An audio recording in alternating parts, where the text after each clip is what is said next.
La chronique bourse, la quotidienne Zone Bourse, Anthony Bondin. Bonjour tout le monde, bienvenue dans ce point de marché Zone Bourse. Nous sommes le vendredi 22 novembre 2024. Il s'appelle « Il en faut peu pour être heureux ». Au milieu des nominations de la future équipe Trump, les investisseurs ont pris connaissance des résultats de Nvidia et de l'escalade des moyens entre l'Ukraine et la Russie. Les marchés actions, eux, ils regardent plutôt vers le haut, même si les crispations géopolitiques sont en train de prendre du poids. Après avoir beaucoup hésité, les marchés actions occidentaux ont donc pris le chemin de la hausse hier. Ils ont en quelque sorte suivi servilement les arabesques de l'action Nvidia qui a baissé, puis rebondi, puis réduit ses gains pour finir en hausse de 0,5%. C'est-à-dire à peu de choses près les gains de l'Eurostoxx 50 en Europe et du S&P 500 aux États-Unis. Le groupe américain, première capitalisation du monde libre et du reste de la planète aussi d'ailleurs, avait pour lourde tâche de remettre un petit peu de carburant dans le moteur de la hausse des actions avec ses résultats et ses prévisions. J'en ai déjà parlé hier, le marché a trouvé la publication absolument dingue en absolu, mais un petit peu décevante en relatif, mais il a fini par abandonner le relatif pour se concentrer sur l'absolu qui lui susurrait que la ruée vers l'or de l'intelligence artificielle allait continuer à alimenter les caisses des entreprises, en tout cas des entreprises suffisamment futées pour en profiter. Le storytelling est donc intact et Wall Street peut recommencer à monter en quelque sorte. Du côté de l'Europe, la narration souffre quand même depuis quelque temps déjà d'un manque flagrant de bonnes nouvelles, voire d'ailleurs d'un trop-plein de mauvaises. Hier, la Russie a tiré un missile de moyenne portée de dernière génération sur l'Ukraine après que son adversaire a utilisé des missiles occidentaux pour frapper le territoire russe. Œil pour œil, dent pour dent, mais surtout une frappe en forme d'avertissement puisque le dit missile russe n'avait pas de charge explosive. Moscou avait pris soin de prévenir Washington avant le tir, histoire d'éviter une escalade fatale dans la mesure où l'engin est censé emporter une charge nucléaire. La démonstration russe en mode « je peux frapper ton territoire avec mes missiles » a crispé un petit peu tout le monde jusqu'au marché financier et évidemment là on a vu l'or et le pétrole qui ont accéléré pendant que le dollar enfonçait l'euro jusqu'à des planchers d'octobre 2023. C'est ainsi naturellement que se manifeste l'aversion pour le risque. Pour autant, les indices du vieux continent ont terminé en progression hier de façon un peu mécanique, il est vrai, grâce à l'énergie et aux banques, et surtout à la bonne tenue des indices aux États-Unis. Toutefois, le chemin de croix de certains dossiers jadis emblématiques s'est poursuivi. On avait Kering, par exemple, qui est au plus bas depuis 2016 après un nouveau recul de 3%. Le titre a quasiment été divisé par 2 depuis le début de l'année, c'est impressionnant. C'est ce qui a provoqué d'ailleurs l'exclusion du pauvre François Pinault du club des 100 personnes les plus riches du monde. J'ai appris ça ce matin en lisant Bloomberg.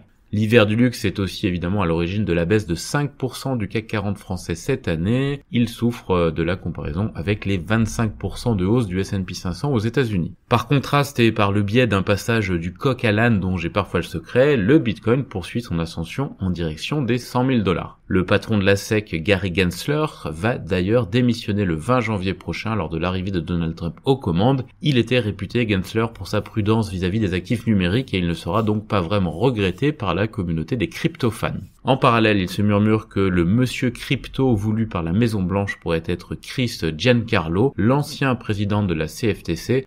La CFTC, c'est la Commodity Futures and Trading Commission, c'est le gendarme US des bourses des matières premières et pas du tout la Confédération française des travailleurs chrétiens. Dans la mesure où le surnom de Chris Giancarlo est CryptoDad, eh bien nous avons une bonne idée de son obédience. J'ajoute 2 informations additionnelles ce matin. D'abord, la Chine multiplie les appels du pied aux États-Unis pour trouver des solutions commerciales négociées. Alors là, j'ouvre les guillemets. Une tendance de développement stable et durable sur les questions commerciales et d'affaires entre la Chine et les États-Unis profitera aux 2 nations. Je referme les guillemets. Ça, c'est ce qu'a déclaré le vice-ministre chinois du commerce, Wang Shouwen, dans un bel exercice d'enfonçage de porte ouverte. Deuxième info, il faudra garder un œil aujourd'hui sur les indicateurs PMI. Les indicateurs PMI, c'est un très bon baromètre du moral des actifs dans l'industrie et dans les services de plusieurs grandes économies. Côté Asie-Pacifique ce matin, l'heure est au rebond à Tokyo qui efface ses pertes de la veille en prenant 0,8%. C'est pas foufou pour autant puisque le Nikkei perd environ 2% depuis le début du mois. La Chine en revanche pique franchement du nez aussi bien à Hong Kong que sur le continent. Cela fait maintenant plusieurs jours que les annonces de relance sont portées disparues alors que c'est elle qui alimentait une sorte de flux d'optimisme au cours des dernières semaines.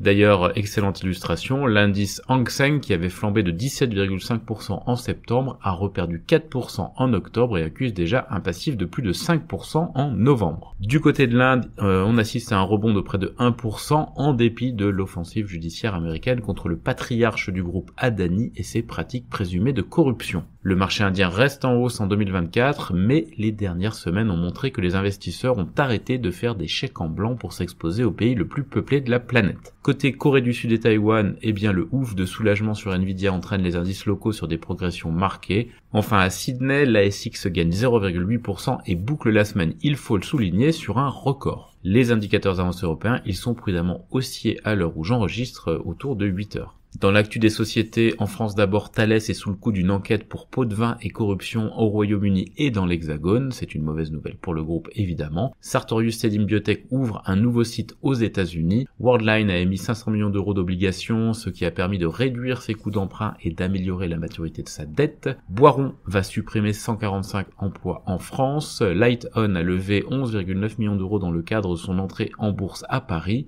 2 CRSI fournit à Exaion, une filiale du groupe EDF, des serveurs de haute performance en immersion en Amérique du Nord. Amoeba obtient la publication d'un premier article scientifique sur l'efficacité de son innovation en cosmétique. Exclusive Networks a annoncé l'acquisition de Cloudrise et Largo a franchi la barre des 500 000 smartphones reconditionnés. Sur l'agenda des publications en France, pas grand chose, on a Amplitude par exemple. Ailleurs en Europe, Mercedes veut réduire ses coûts de plusieurs milliards d'euros. Nokia achève son programme de rachat d'actions de 600 millions d'euros. Equinor réduit de 20% le personnel de son unité chargée des énergies renouvelables. Et Northvolt, c'est une société non cotée, c'est le leader européen des batteries. Northvolt se place sous la protection de la loi US sur les faillites. Sur l'agenda des publications européennes, on a Ackermans et Bekaert ce matin. En Amérique du Nord, on a des sociétés qui ont publié hors séance hier soir, certaines progressent. C'est le cas d'Elastic, plus 25%, de Gap, plus 15%, de Ross Store, plus 7% et de NetApp, plus 5%. À l'inverse, Intuit se perd 5% après sa publication.